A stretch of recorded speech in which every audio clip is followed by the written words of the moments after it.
അങ്ങനെ ആൺകുട്ടിയാണെങ്കിലും പെൺകുട്ടിയാണെങ്കിലും നമ്മൾ എത്ര പേര് കുട്ടികളെ കറക്റ്റ് നിസ്കരിപ്പിക്കുന്നവരുണ്ട്?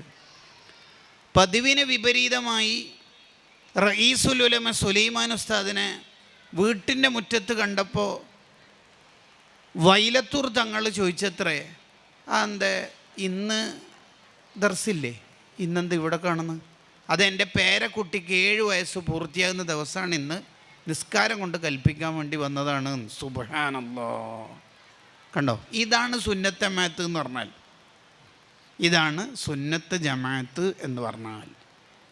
യാ അയ്യുഹല്ലദീന ആമനു ലാ തുൽഹിക്കും അംവാലുക്കും വലാ ഔലാദുക്കും അൻ ദിക്രില്ലാഹ്. ഏറ്റവും കൂടുതൽ പ്രാധാന്യം കൊടുക്കേണ്ടത് കുടുംബത്തിൽ ദീനായിരിക്കണം. ഫൽഫർ ബിദാത്തി ദീൻ. അതിലൊരു വിട്ടുവീഴ്ച നമുക്ക് ഉണ്ടാവരുത്. ദീൻ അതായിരിക്കണം നമ്മളെ വിജയത്തിൻ്റെ എല്ലാത്തിൻ്റെയും മാനദണ്ഡമായിട്ടുണ്ടാവേണ്ടത്. ഫൽഫർ ബിദാത്തി ദീൻ. എന്തൊരു വാക്കാൻ നോക്കിയത്. തുങ്കഹുൽ മർഅത്തുലി അർബഇൻ.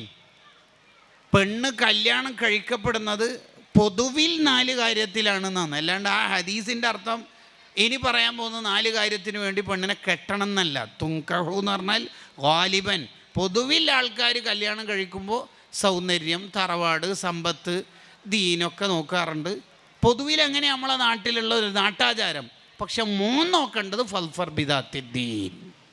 അങ്ങനെയാണ് ആ ഹദീസിൻ്റെ അർത്ഥം. അല്ലാതെ ആ ഹദീസിന് എങ്ങനെ അർത്ഥം വെക്കരുത്? തറവാട്, സൗന്ദര്യം, സമ്പത്ത് അതൊക്കെ നോക്കണം, പിന്നെ ദീനും നോക്കണം, അങ്ങനല്ല. ആ ഹദീസിൻ്റെ അർത്ഥം അങ്ങനെയല്ല. അത് നോക്കണോ വേണ്ടിയോ എന്നുള്ളത് ഫിഖ്ഹിൽ നിന്ന് നമുക്ക് പഠിക്കാം. സൗന്ദര്യം നോക്കാം. അതുകൊണ്ടല്ലേ പെണ്ണിനെ കാണലും ആണിനെ കാണലും സുന്നത്തായത്.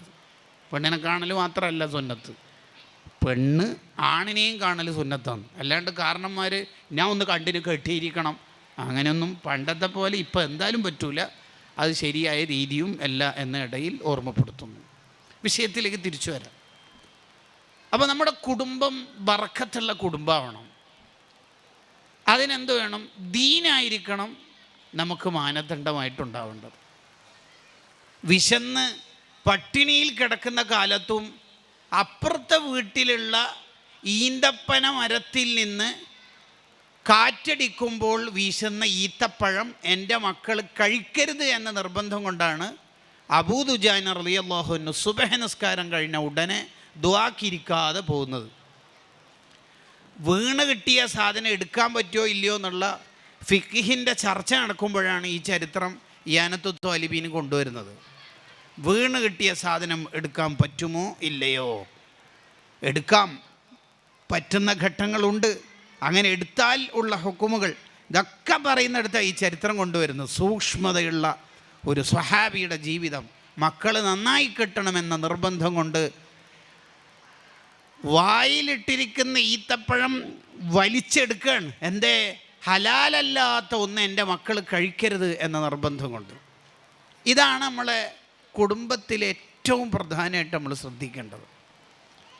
ഈ ഒരു ഫ്രെയിം നമുക്കുണ്ടെങ്കിൽ, ഈ ഒരു അടിത്തറ നമുക്കുണ്ടെങ്കിൽ, അയാൾ ഫൽഫർ ബിദാത്തി ദീൻ, അയാൾ ദീൻ കൊണ്ട് വിജയിച്ച ആളായിരിക്കും. ദീൻ ഉണ്ടെങ്കിൽ എല്ലാ കാര്യത്തിലും വിജയിക്കും എന്നാണ് പറയുന്നതിൻ്റെ അർത്ഥം. അള്ളാഹു ആ കൂട്ടത്തിൽ നമ്മളെ പെടുത്തുമാറാവട്ടെ.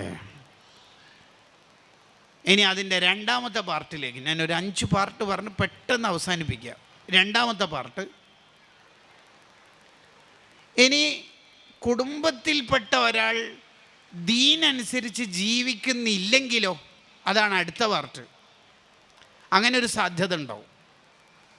ദീനനുസരിച്ച് ജീവിക്കുന്നില്ലെങ്കിലോ? ദീനനുസരിച്ച് ജീവിക്കുന്നില്ലെങ്കിൽ നമ്മൾ നമ്മുടെ ദീനുമായിട്ട് മുറുകെ പിടിച്ച് മുന്നോട്ട് പോകണം എന്ന് മാത്രമല്ല, അവർ എത്ര നമുക്ക് കടപ്പാടുള്ള ആളാണെങ്കിലും ലാ ത്വാഅത ഫിൽ മഅസിയ, തെറ്റിൽ നമ്മൾ അവരുടെ കൂടെ നിൽക്കാൻ പാടില്ല. ഉപ്പയാണ് പറയണത് ആ തെറ്റ് ചെയ്യാൻ.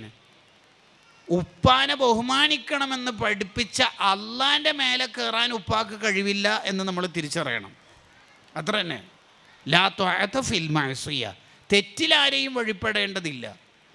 ഒരാൾ നമ്മളോട് പറഞ്ഞു ആ തെറ്റ് ചെയ്യണം, ഞാനാ പറയണത്, ആര് പറഞ്ഞാലും നമ്മൾ സ്വീകരിക്കാൻ പാടില്ല.